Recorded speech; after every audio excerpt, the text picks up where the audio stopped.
Episode 91. Saat ini kepala divisi Ronnie dan lainnya akhirnya bergegas menuju gang kecil. Saat mereka melihat seorang pembunuh sudah mati, mereka memasang wajah muram. "Jensen, siapa dia?"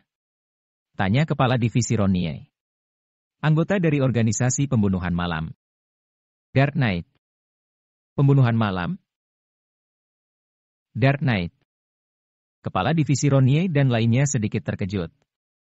Mereka adalah anggota divisi khusus, tentu saja mereka tahu apa itu pembunuhan malam. "Bawa mayatnya." Suara kepala divisi Ronnie menjadi agak serius.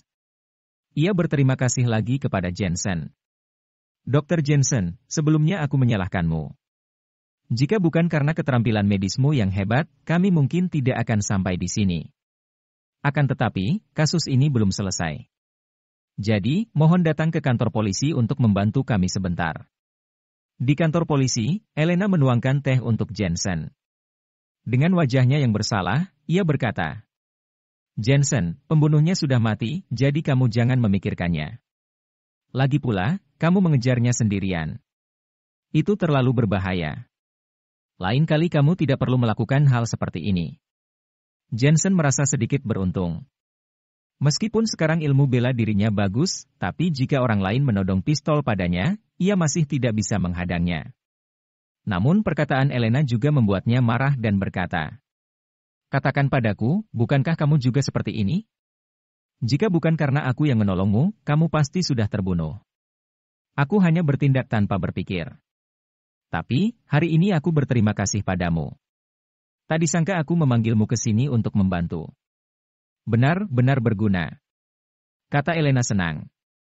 Jensen telah melakukan pencapaian besar untuknya lagi, membuat Stella tidak senang dengan Elena, dan kepala divisi Ronnie mengubah pandangannya terhadap Elena yang tadi meragukan Elena. Selain itu, meskipun kedua kasus ini diselesaikan oleh Jensen, tapi Elena belajar banyak dari Jensen karena mengikutinya. Jika bukan karena Jensen, ia mungkin hanya bisa jadi pegawai kantoran. Bagaimana mungkin ia bisa menangani kasus yang sangat rahasia ini? Saat ini beberapa orang dari kepala divisi Ronnie masuk menghampiri. Wakil Ketua Jeffrey berkata dengan enggan, "Jensen, kali ini aku kalah, tapi selanjutnya aku pasti bisa menang darimu." Stella memasang ekspresi agak malu, tapi akhirnya ia menghela napas ringan dan mengangkat tangannya. "Jensen, sebelumnya aku salah paham padamu. Stella adalah dokter forensik, jadi ia memandang sebelah mata dokter kecil seperti Jensen ini. Namun, sebelum Jensen menunjukkan keterampilan medisnya, Jensen telah meyakinkannya. Jika Jensen tidak mengingatkan mereka, mungkin hari ini mereka tidak bisa mendapatkan petunjuk. Bukan apa-apa. Lagi pula kamu juga melakukan tugasmu." Jensen mengulurkan tangannya kepada Stella. Ia melihat wakil ketua Jeffrey lagi dan berkata, "Baiklah, selanjutnya akan lebih banyak kesempatan."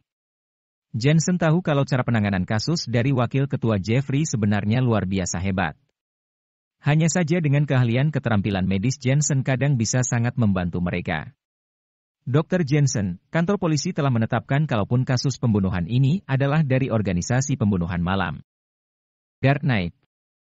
Kepala divisi Ronnie memberi isyarat kepada orang-orang yang sedang duduk, lalu ia menjelaskan. "Pembunuh itu sudah menyusun rencananya dengan sangat matang untuk mengganggu pandangan kita dengan Midnight Rainbow. Tujuannya memang adalah kita.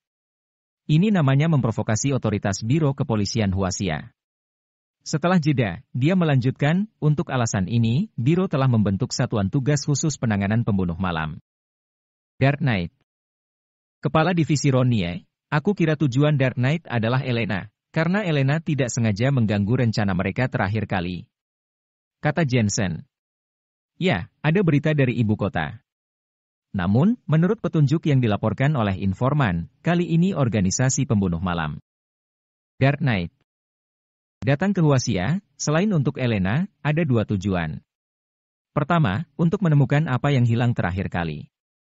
Kedua, mereka dipekerjakan untuk membunuh salah satu target. Apa yang hilang terakhir kali?" Jensen sedikit penasaran, dan itu harus sangat berharga untuk dapat menghadapi pejabat Huasia secara langsung terbuka. Hal ini adalah rahasia, jadi tidak nyaman untuk mengatakannya, tetapi tujuan lain dari kedatangan mereka ke Huasia juga sangat penting. Mereka ingin membunuh seorang wanita bernama Natasha, karena seseorang membayar uang yang banyak dan menyewa organisasi Dark Knight. Untuk membunuh. Bagaimana mungkin dia?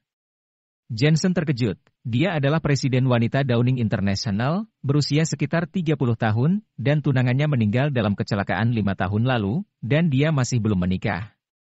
Tiba-tiba, tatapan dingin membuat seluruh tubuh Jensen dingin, seolah-olah hatinya telah ditikam oleh 1000 pedang. Jensen menoleh tiba-tiba dan menemukan bahwa itu adalah Elena. Jensen, bagaimana kamu mengenal Natasha, dan kamu seperti sangat kenal dengannya, bahkan kamu tahu dia belum menikah. Suara Elena dipenuhi dengan ketidakpuasan. Karena dia adalah pasienku. Jensen dengan cepat menjelaskan, dan kamu juga telah melihatnya, itu adalah wanita yang terakhir kali berada di bar. Ini benar-benar hanya seorang pasien? Apakah kamu perlu memeriksa status pernikahan ketika kamu menemui pasien? Kamu tahu segalanya, apakah kamu bahkan tahu di mana dia tinggal? Elena mengerutkan kening. Aku tidak tahu di mana dia tinggal. Dia hanya seorang pasien. Jensen berkata di dalam hatinya, aku tahu di mana dia tinggal. Elena, pekerjaan ini sangat penting. Kamu dan urusan suamimu, selesaikan saja di rumah. Kepala Divisi Ronnie menyela saat ini, Dr. Jensen telah banyak membantu dalam kasus ini, mungkin kita akan membutuhkan bantuannya di masa depan. Kurasa begitu, karena perhatian si pembunuh adalah Natasha, maka tidak mungkin menemukan pembunuhnya dari Natasha. Jensen menyarankan, biarkan aku melindungi Elena dan Natasha, sementara kamu diam-diam melindunginya. Bagaimana dengan itu? Saran ini tidak buruk. Lagi pula, kami tidak tahu berapa banyak pembunuh yang ada.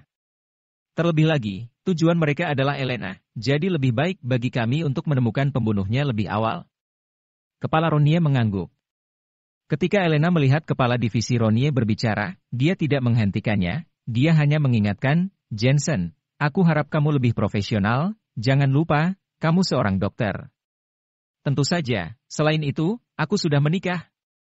Jensen menepuk dadanya dan berkata, lalu berpamitan dan pergi. Dalam perjalanan, dia bertanya tentang di mana Downing International, dan kemudian pergi. Target si pembunuh adalah Natasha.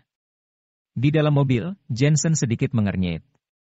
Meskipun dia tidak memiliki banyak kontak dengan Natasha, dia tahu bahwa Natasha sangat menyedihkan dan memiliki banyak beban.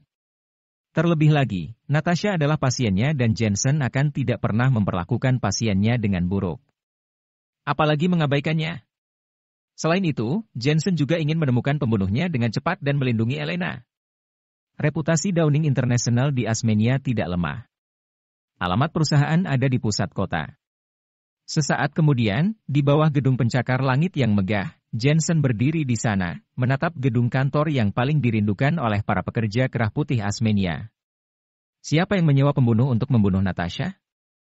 Apakah itu pemegang saham di perusahaannya? Dengan terus memikirkan, Jensen berjalan menuju meja resepsionis, tetapi pada saat ini, ada juga seorang pria di meja resepsionis memegang bunga, mengenakan setelan mewah. Di tangan pemuda ada kunci sebuah mobil Porsche. Apakah Nona Natasha ada di sini? Aku Tom ingin mengundangnya makan malam. Bisakah kamu memberitahu dia untukku?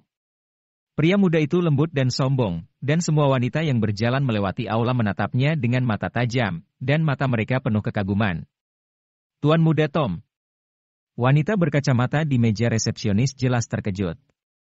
Dia tahu bahwa ini adalah pengejar Nona Natasha, dan dia berusaha sangat keras, jadi dia dikenal sebagai empat tuan muda hebat Asmenia. Hanya saja Presiden Natasha sepertinya tidak menyukai Tom. Dia telah menolak undangannya beberapa kali. Dia bahkan mengatakan kepadanya bahwa jika Tom datang, dia harus mengatakan bahwa dia tidak ada. Maaf, Nona Natasha sedang rapat. Wanita di meja resepsionis berkata dengan sopan. Tidak apa-apa, aku bisa menunggunya. Tom tersenyum elegan, melihat sekeliling dengan bosan, dan pada saat yang sama melihat Jensen berjalan cepat,